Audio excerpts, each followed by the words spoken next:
تو معنی کیا ہوگا بسم اللہ کا؟ اللہ ہی کی مدد سے، بولو اللہ ہی کے نام سے، اللہ ہی، یہ ہی نہ آیا تو معنی نہیں ہے پورا۔ عام اردو تراجم میں شروع اللہ کے نام سے کرتے ہو، یہ معنی نہیں ہے۔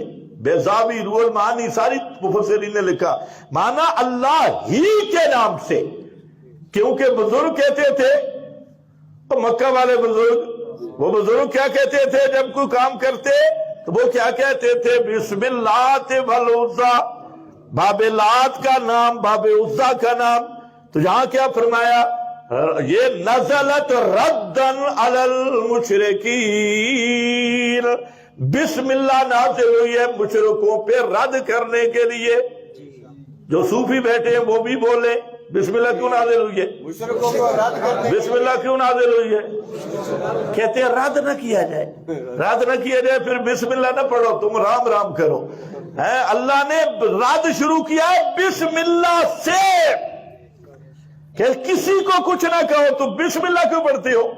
بسم اللہ پڑھتا ہے سمجھتا نہیں، تو نزلت ردن علی المشرکین، مشرک کہتے تھے بسم اللہ والعزیٰ، اللہ نے فرمایا نا نا، اور مومنو تم کہو بسم اللہ، بسم اللہ لات عزیٰ کے نام سے نہیں، اللہ ہی کے نام سے۔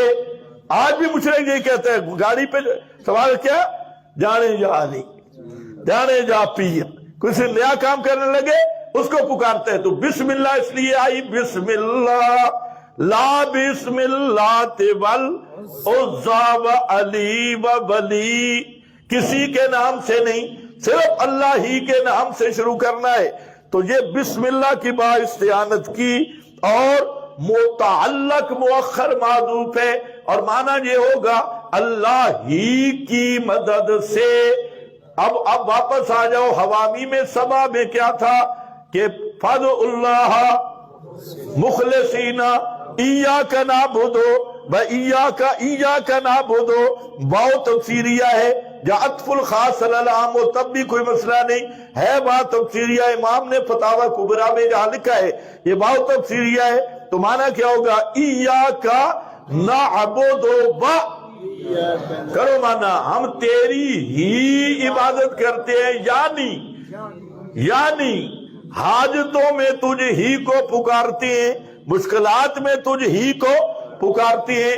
تو حوامی میں سبا کا خلاصہ تھا ایاک نعبد و ایاک نستعین میں، ایاک نعبد و ایاک نستعین یہ آ گئی بسم اللہ میں، اور بسم اللہ میں کیا ہے؟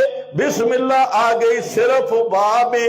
تو پورا قرآن کہہ رہا ہے لہو دعوت الحق،